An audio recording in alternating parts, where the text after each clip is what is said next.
Names are powerful things, and can deliver a powerful message. This is true when naming a bridge, a consumer product, a person, or a Battlemech. The only problem is, sometimes a name may struggle to deliver, or be placed on a platform that just doesn't live up to expectations in their entirety. For Battlemechs, the hoplite comes to mind, for instance. In this video, I'm going to cover a mech which is exceptionally average. The Shogun. An assault mech weighing in at 85 tons, the Shogun was originally introduced during the Star League era, and was manufactured on Graham 4, which at this time was a part of the Terran Hegemony.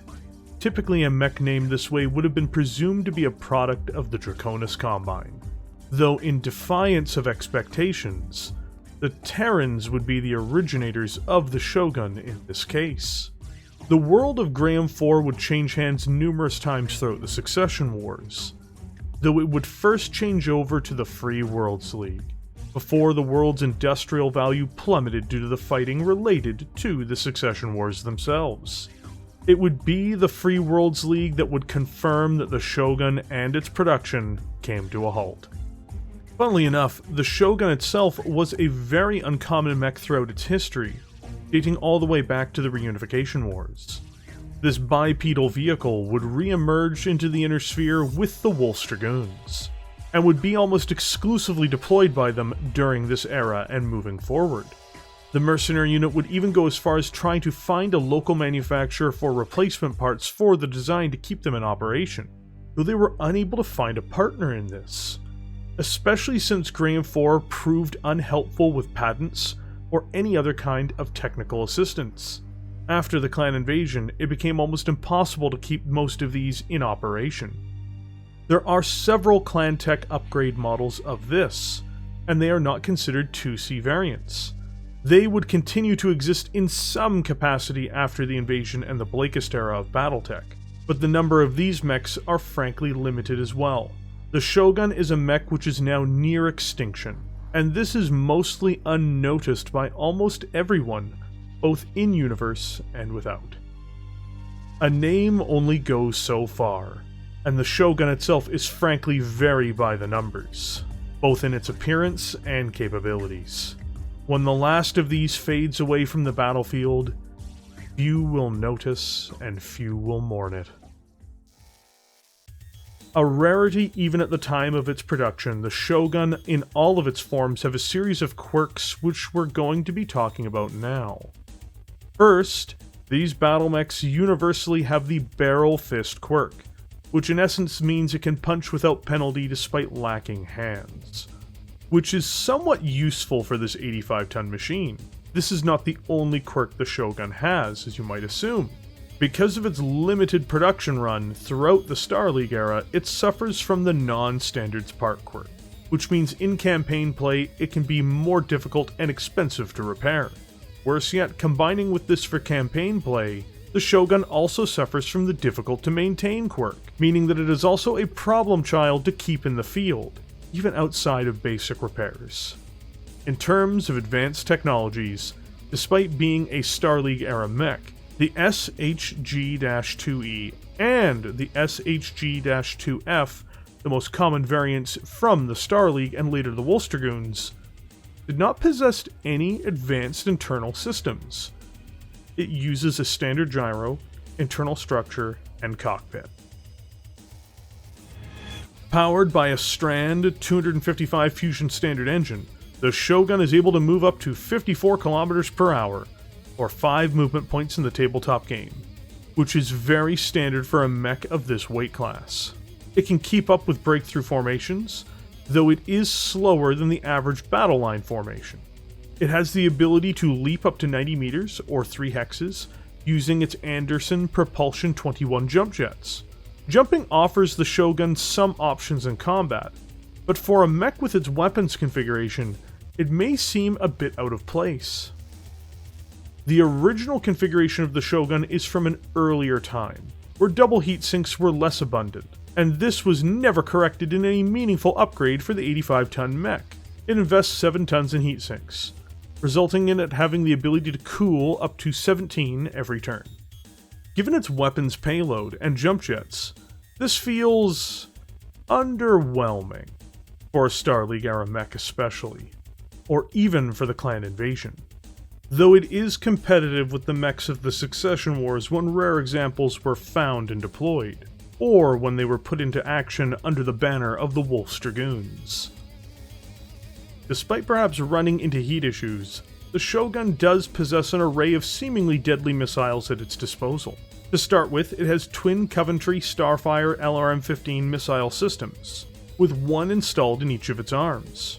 These each come with an underwhelming 1 ton of ammunition, meaning it can only reliably fire them when it has shots which are certain to land, rather than firing and wasting them in unlikely attacks. These are also major components of its long-range fire, and provide the function of hitting multiple locations across its targets, potentially hitting vulnerable or exposed spots with each successful attack. For in close, the tactic and weapons are much the same, only replacing the 2 ARM-based LRM launchers with a pair of Thunderstroke SRM-6 launchers, with one mounted in each torso along with their shared 2 tons of ammunition. Finally comes its last component, a right torso mounted PPC. On the SHG-2F, the original Star League model, the Shogun installs an ER PPC, more particularly a Magna Firestar variant. In the 2E model, it comes with a standard issue PPC instead, still produced by Magna. This is functionally the main difference between the two models. In both cases, this is the highest heat generating weapon on the mech, and can punch through armor. However, the limitation of this is it simply doesn't have the heat sinks to operate this weapon with its other systems, especially in the case of the Firestar ER PPC weapon system, which generates a staggering 15 points of heat per round of fire. In all, the Shogun's weapons feel very by the numbers for its era of production, and feels underwhelming for much of its original era, lacking a true ability to break through armor.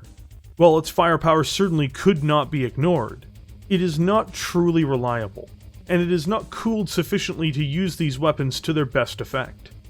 The LRM system, though not underfed compared to say a trebuchet or catapult, is most definitely starved of ammunition in the kinds of battles which assault mechs are often expected to engage in.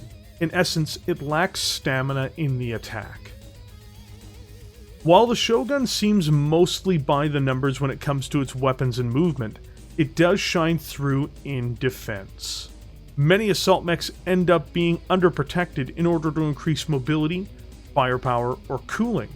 In the case of the Shogun, it has 15.5 tons of plating, matching it with the ever-popular AWS 8Q Awesome, and providing it with 248 points of armor.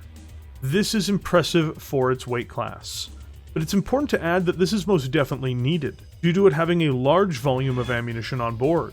While it does use a pair of case systems to protect its torsos, such explosions will leave the Shogun badly mauled should they happen. All the same, the Shogun is a block of armor not easily cracked by many enemies in almost any era. As mentioned prior, the Shogun feels like a by-the-numbers assault mech, and an oddly named one given its primary operators from its inception. It is not amazingly armed, nor is it particularly fast or mobile, as despite it boasting jump jets on board, this is not as uncommon a feature as one might expect from the Star League era of Battletech. It has missiles, but not enough ammunition in the case of its long-range systems for a prolonged engagement. It has a single PPC for backup fire, and it runs too hot to use it very often. Its weapons are otherwise heavily bracketed, with them being short-range with its twin SRMs, or long-range with its twin LRMs. It is an odd thing to describe an assault mech as simply being middling, but it is what the Shogun is. While there are literally a handful of variants, the primary 3 that outlived the 2E and 2F designs are all produced by the clans, which in my view makes them exempt from the reviews of Inner Sphere Technologies, as they're actually produced by the clans themselves. Even among these variants, Most are now extinct, with only one operating, a Clan Seafox variant, in the latest era of Battletech as per the master unit list. And this does not elaborate on if they continue to be constructed, or they are just cobbling together the scraps found across the galaxy and putting a new coat of paint on them. Given they still suffer from the part shortage and difficult maintenance quirks, I would honestly assume the latter. The Shogun is a Battlemech which has mostly simply faded away. It was not by any means a bad mech, it simply never stood out, and found no quarter on the battlefield, and no rest and repair outside of it. For a mech with a name as significant as Shogun, its showing in Battletech has simply been a shameful display. Thank you for joining me here today. If you enjoyed this video, please hit the like button and consider subscribing to the channel. I do updates very frequently, and you'll be happy with the content, I think. Also, a huge thank you to all the YouTube members for this channel. When you hit the join button and become a member, you take an extra step in supporting the content on this channel, and I can't thank you enough. Because this content is only made possible because of viewers like you. And with that, I will see you all in the comment section below.